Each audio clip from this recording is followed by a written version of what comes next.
Hello guys, आप लोग का स्वागत है आपके अपने यूट्यूब चैनल टॉपर्स इन पर। तो डेली की तरह हम लोग आज भी मॉर्निंग अपडेट लेकर आए हैं। जितने भी आज इंपॉर्टेंट अपडेट न्यूज़पेपर में निकल के आई हैं वो सारी अपडेट हम लोग देखेंगे। कौन कौन सी अपडेट है वो आपको स्क्रीन पर दिख ही रही होगी। तो इतनी सारी अपडेट जो है हम लोगों के आज के न्यूज़पेपर में। तो जो भी साथी चैनल पर नए हैं या पुराने भी हो बट अभी सब्सक्राइब नहीं किया तो जल्दी से आप चैनल को सब्सक्राइब कर लीजिए और बेल आइकन को भी जरूर दबा दीजिए ताकि आप सभी लोगों को भी बिल्कुल सही और अपडेट बिल्कुल समय से मिल जाएगा। चलिए स्टार्ट करते हैं आज की वीडियो को। सबसे पहले जो यहाँ पर लिखा गया है यूपी टेट परीक्षा को लेकर के आज जो है दैनिक जागरण में एक न्यूज आई है कि प्रवेश पत्र के साथ फाइनल होंगे यूपी टीटी के केंद्र। लिखा है कि प्रश्न पत्र लीक होने के कारण रद्द की गई उत्तर प्रदेश शिक्षक पात्रता परीक्षा के लिए प्रस्तावित केंद्रों की सूची जिला विद्यालय निरीक्षकों ने भेज दी है। शासन ने पूर्व में निर्धारित परीक्षा केंद्रों का पुनरावलोकन कर आवश्यक होने पर संशोधित करने का सुझाव दिया था, लेकिन प्रदेश के आधे से ज्यादा जनपदों की सूची में कोई परिवर्तन नहीं किया गया है। आप यहाँ पर देख सकते हैं कि ये बताया गया था कि जो पुराने सेंटर थे उनको बदलाव किए जाए, बट अभी आधे से ज्यादा जो जनपद है उन्होंने कोई परिवर्तन नहीं किया है। अब परीक्षार्थियों की संख्या के मुताबिक जिलों में परीक्षा केंद्र निर्धारण की प्रक्रिया शुरू हो गई है। उत्तर प्रदेश शिक्षक पात्रता परीक्षा 2021 की तिथि 23 जनवरी 2022 घोषित की गई है। पहले यह 28 नवंबर 2021 को करानी थी। और यहां पर मैं सारी चीजें बताऊं, इसमें जो मोटा मोटा चीज लिखा गया है कि परीक्षा जो है केंद्र बदलना था, बट आधे जो जनपद है उत्तर प्रदेश में उसमें कोई परीक्षा नहीं बदला जाएगा। यानी बहुत सारे लोग ऐसे, बहुत सारे छात्रों के ऐसे सेंटर होंगे जो पहले वाले ही मिलेंगे। ठीक है, साथ ही साथ यहां पर बताया गया है कि 12 जनवरी को आपका प्रवेश पत्र जो है वो जारी कर दिया जाएगा, क्योंकि अब जो है परीक्षा केंद्र का निर्धारण का काम जो है शुरू हो चुका है। और आज 4 तारीख है तो 6-7 दिन के अंदर ये काम हो जाएगा और एडमिट कार्ड वगैरह आपका प्रिंट हो जाएगा। आप सभी लोग जो है इसको 12 जनवरी से जो है डाउनलोड कर पाएंगे। तो यहाँ पर सारी चीजें लिखी गई हैं, कितने लोग यहाँ पर हैं, कितना पेपर, तो ये सब तो आपको बताइए कितने सारे लोग हैं। 31 लाख के तकरीबन लोग यहाँ पर पेपर देने वाले हैं। ठीक है, चलिए, तो 23 जनवरी को पेपर होगा, उसी की तैयारी जो है पूरी चल रही है। तो अगर आप कोई कह रहा है कि टलेगी परीक्षा, तो ऐसा नहीं है बिल्कुल। अगर सब कुछ सही रहा तो पेपर तो नहीं टलेगा। हाँ, आप ये मान के चलिए कि ओमिक्रॉन तेजी से बढ़ रहा है तो इसका रीजन भले ही हो सकता है, बट तैयारियों को लेकर के जो पेपर है वो नहीं टाला जाएगा, ये चीज याद रखिएगा। जैसे कि ओमिक्रॉन की बात करें तो ये आज ही के न्यूज़पेपर में आई है और बहुत डराने वाली जो है न्यूज है कि तीसरी लहर की दस्तक, एक सप्ताह में 500% जो है केस बढ़ चुके हैं। 27 दिसंबर को 6358 थे, 3 जनवरी को 33,750, यानी कि तकरीबन जो है 5 गुना जो है केस हो चुका है और मात्र 6 से 7 दिन के अंदर। ठीक है, ये आप समझ सकते हो। तो ये काफी ज्यादा जो है डराने वाली खबर है सभी के लिए। तो सभी लोग जो है भीड़ भाड़ वाले इलाके में अब मत जाइए, थोड़ा मास्क वास्क यूज करिए। ठीक है सभी लोग, ताकि आप सुरक्षित रहेंगे तो आपका परिवार भी सुरक्षित रहेगा। चलिए, वहीं पर एक अपडेट और आप देख लीजिए इसी को लेकर के कि मध्य फरवरी में पीक पर होगी कोरोना की तीसरी लहर।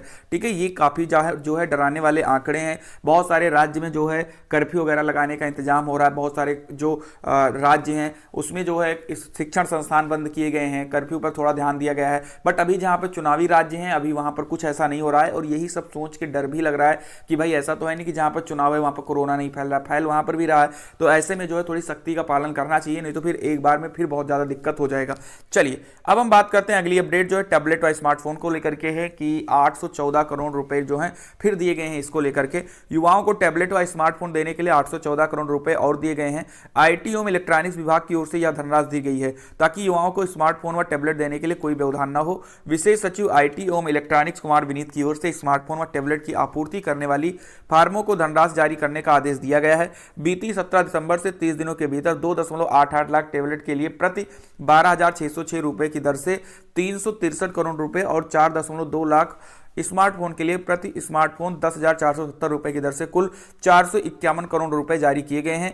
कुल 7.08 लाख स्मार्टफोन व टैबलेट के लिए जीएसटी सहित 814 करोड़ रुपए की धनराशि दी जाएगी। तो यहां पर 814 करोड़ रुपए दिए गए हैं ताकि टैबलेट और स्मार्टफोन में कोई व्यवधान ना हो। ऐसे में आप सभी लोगों के बार बार प्रश्न होते हैं कि हमको कैसे पता चलेगा, तो अब जो है सारी की सारी जो जिम्मेदारी है वो जिले वालों को दे दिया गया है। ये जिलेवार आवंटन होगा। आपको कॉलेज में बात करना होगा, अगर कॉलेज से आपकी सूची है, आपका नाम है, तो वो लोग निर्धारित करेंगे कि अब ये कब बंटना है। ठीक है, चलिए, तो यहीं पर हम बात करते हैं आगे की तरफ। तो अगली जो अपडेट है वो 97,000 प्राथमिक शिक्षक भर्ती को लेकर के।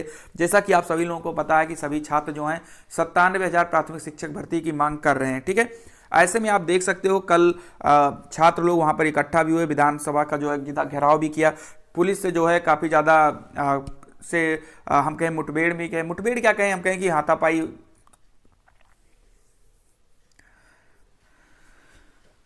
चलिए वहीं पर अगली अपडेट जो है 97,000 प्राथमिक शिक्षक भर्ती को लेकर के है। जैसा कि आप सभी को पता है कि कल बहुत सारे छात्र जो है हजारों की संख्या में गए थे विधानसभा का घेराव करने, सिर्फ अपने हक को मांगने के लिए कि भाई हम लोगों ने 3 साल 4 साल से हम लोग ने टेट सीटेट सब कुछ पास बैठे हैं, कोई भर्ती नहीं आ रही हो। वहीं पर आप तो भर्ती दे रहे हो तो 17,000 भर्ती दे रहे हो, जिस राज्य में 20 लाख से ज़्यादा लोग टेट केवल पास बैठे हैं। ठीक है, ऐसे में आप 17,000 वैकेंसी दे रहे हो, जिसमें शिक्षा मित्रों को भी आप जो है भारांक दे रहे हो, तो ऐसे में कहाँ पर लोग जाएं। ऐसे में लेकर आप देख सकते हो यहाँ पर कल मांग कर रहे थे कि बेसिक शिक्षा विभाग में लंबे समय से भर्ती का इंतजार कर रहे प्रशिक्षकों ने विधान भवन घेराव का प्रयास किया। अलग अलग जिलों से आए प्रशिक्षकों ने शहर में अलग अलग मार्गों से प्रवेश किया। बड़ी संख्या में प्रशिक्षक विधान भवन की ओर प्रवेश कर ही रहे थे कि पुलिस ने उन्हें लॉरेटो चौराहे पर रोक लिया। आक्रोशित प्रशिक्षित युवा अपनी मांगों को लेकर चौराहे पर ही बैठ गए और प्रदर्शन शुरू कर दिया। टेलर प्रशिक्षकों ने एकत्रित कर रहे अभिषेक तिवारी और भानु प्रताप शुक्ला का कहना है कि सुप्रीम कोर्ट ने के हलफनामा देकर स्वीकार किया गया कि 51,112 पद रिक्त हैं तथा 68,500 शिक्षक भर्ती में करीब 17,000 पद रिक्त हैं।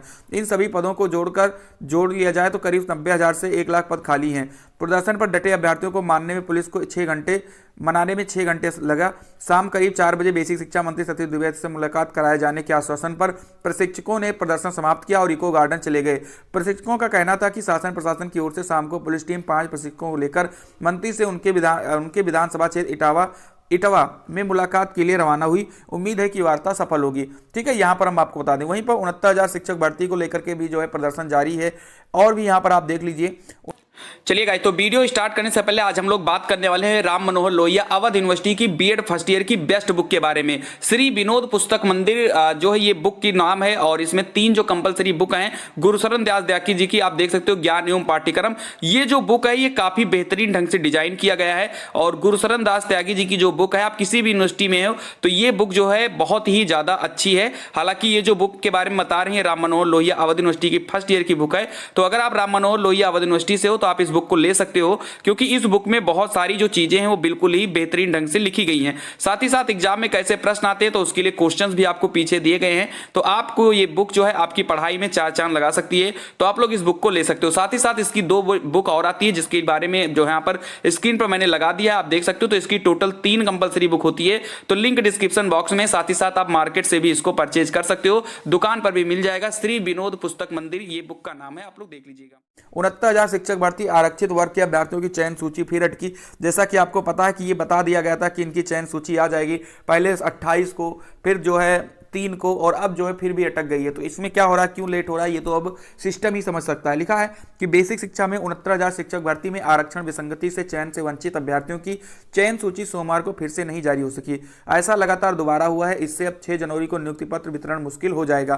पूर्व में बेसिक शिक्षा राज्य मंत्री सतीश द्विवेदी ने 24 दिसंबर को आरक्षित वर्ग के 6,000 अभ्यर्थियों की भर्ती करने और 30 दिसंबर को चयन सूची जारी करने की घोषणा की थी, लेकिन 30 दिसंबर को परिषद के सचिव प्रताप सिंह बघेल की ओर से 3 जनवरी को सूची जारी करने की घोषणा की थी। चयन सूची जारी न होने से आरक्षित वर्ग के अभ्यर्थियों की नाराजगी बढ़ गई है। बेसिक शिक्षा परिषद ने अपनी वेबसाइट पर बताया कि आरक्षित वर्ग के अभ्यर्थियों की चयन सूची को लेकर कार्मिक विभाग से कुछ बिंदुओं पर परामर्श मांगा गया है। विभाग से परामर्श नहीं मिलने के कारण सूची जारी नहीं हो सकी है, आप लोग यहां पर देख सकते हैं। वहीं पर अगली अपडेट जो है वो है स्टेनो और एमटीएस जो है पदों पर भर्ती 3847 पदों पर जो है भर्ती होगी। ईएसआईसी के तहत यूडीसी, स्टेनो, एमटीएस और अन्य पद। आयु सीमा 18 से 25 रखी गई है। कुछ लोगों को छूट दी जाएगी तो उसमें 27 साल हो जाएगी। पात्रताएं जो है आप कौन कौन भर सकते हो, तो मान्यता प्राप्त विश्वविद्यालय से आप स्नातक हो, 12वीं पास भी भर सकते हैं। कंप्यूटर संचालन का ज्ञान होना चाहिए। डिक्टेशन व ट्रांसक्रिप्शन की निर्धारित गति। एमटीएस के लिए 10वीं पास। चयन इसमें लिखा गया है कि उम्मीदवारों का चयन ऑनलाइन परीक्षा द्वारा होगा। परीक्षा की तारीख की सूचना बाद में की जाएगी। फॉर्म जो है 15 जनवरी से भरा जाएगा और 15 फरवरी तक ये भरा जाना है। तो ये बड़ी अपडेट है। वहीं पर हम बात करते हैं आईटीआई में 2504 अनुदेशकों की भर्ती जल्द। आईटीआई में 2504 अनुदेशकों के पदों पर भर्ती जल्द की जाएगी।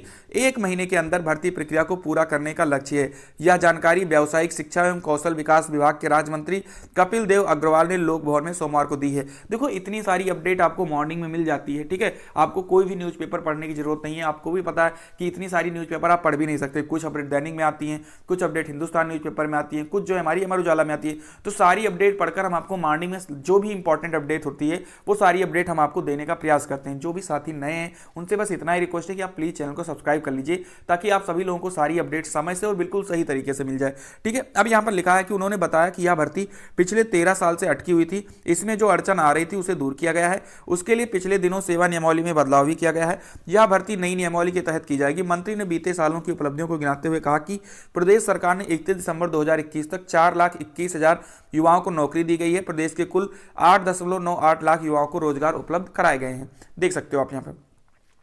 ऐसे में जो है अगली जो अपडेट है वो है एडेड जूनियर भर्ती को लेकर के। शैक्षिक अर्हता की अड़चन हुई दूर। सहायता प्राप्त जूनियर हाई स्कूलों में सहायक अध्यापकों के 1504 और प्रधानाध्यापकों के 390 पदों पर भर्ती प्रक्रिया में शैक्षिक अर्हता की अड़चन दूर हो गई है। कस्तूरबा गांधी आवासीय बालिका विद्यालयों में पढ़ाने के लिए शिक्षकों के स्नातक स्तर पर विषय की बाध्यता को हाई कोर्ट ने 21 दिसंबर को आदेश में रद्द कर दिया है। इसका फायदा सहायता प्राप्त जूनियर हाई स्कूल की भर्ती परीक्षा में होगा। राज्य सरकार ने कक्षा 6 से 8 तक के एडेड जूनियर हाई स्कूलों में भर्ती के लिए विज्ञान, गणित, सामाजिक विज्ञान, भाषा, हिंदी, अंग्रेजी व संस्कृत की लिखित परीक्षा अलग अलग करवाई थी, लेकिन मेरिट जो है विषयवार न बनाकर राज्य स्तरीय एक मेरिट बनाई जा रही। ऐसे में बेसिक शिक्षा विभाग के अधिकारियों को विषयवार अलग अलग मेरिट नहीं निकालने पर विवाद की आशंका थी, लेकिन कस्तूरबा विद्यालयों के मामले में हाईकोर्ट ने यह माना है कि 29 जुलाई 2011 को कक्षा 6 से 8 के शिक्षकों की नियुक्ति के लिए तय की गई राष्ट्रीय अध्यापक शिक्षा परिषद NCT की अधिसूचना राज्य सरकार पर बाध्यकारी है। शिक्षक भर्ती की नियमावली में यदि प्रावधान ना भी हो तब भी NCT की अधिसूचना राज्य पर बाध्यकारी है। यहाँ पर आप देख सकते हैं।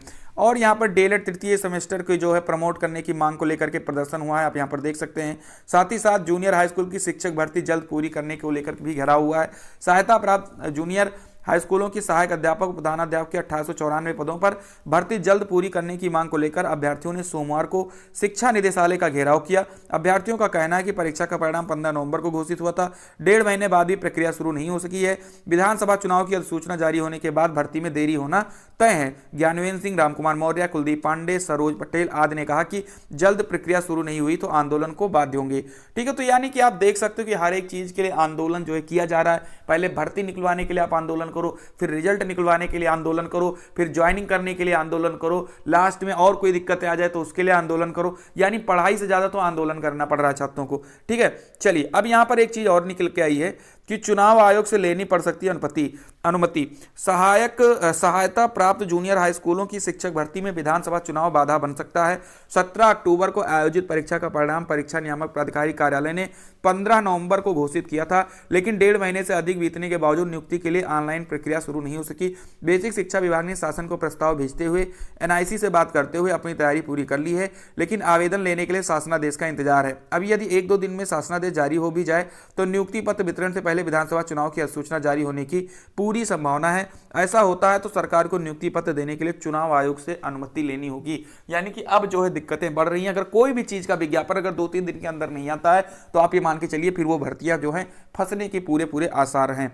चलिए वहीं पर हम बात करते हैं अगली अपडेट को लेकर के।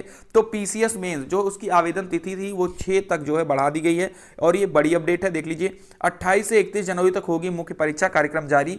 PCS 2021 की मुख्य परीक्षा के लिए ऑनलाइन आवेदन सबमिट करने की अंतिम तिथि 6 जनवरी और आवेदन की हार्ड कॉपी जमा करने की अंतिम तिथि 13 जनवरी तक बढ़ा दी गई है। इसके साथ ही उत्तर प्रदेश लोक सेवा आयोग ने मुख्य परीक्षा का कार्यक्रम भी जारी कर दिया है। परीक्षा 28 से 31 जनवरी तक प्रयागराज, लखनऊ और गाजियाबाद के विभिन्न केंद्रों में आयोजित की जाएगी। तो आप लोग यहाँ पर देख सकते हो जिन्होंने फॉर्म भरा वो नीचे की सारी चीजें जानते हो, कितने पद पर परीक्षा है, कितने छात्र यहाँ पर फॉर्म भरे थे। तो मेन चीज ये कि मुख्य परीक्षा का अगर जो आपका फॉर्म है वो उसके जो डेट है वो बढ़ा दी गई है और साथ ही साथ ये भी बता दिया गया है कि पेपर आपका कब होगा। तो 28 से 31 जनवरी के मध्य में आपका पेपर होने वाला है। ठीक है, सभी लोग इस चीज को याद रखें। और PCS 2021 की प्रारंभिक परीक्षा 24 अक्टूबर को आयोजित की गई थी और आयोग ने रिकॉर्ड समय में प्रारंभिक परीक्षा का परिणाम 1 दिसंबर को जारी कर दिया था। PCS के 678 पदों पर भर्ती के लिए प्रारंभिक परीक्षा में 7688 अभ्यर्थियों को सफल घोषित किया गया था, जिन्हें अब मुख्य परीक्षा में शामिल होना है। मुख्य परीक्षा के लिए ऑनलाइन आवेदन की प्रक्रिया 13 दिसंबर से शुरू की गई थी। आवेदन सबमिट करने एवं कोई त्रुटि होने पर एक बार संशोधन करने की अंतिम तिथि 28 दिसंबर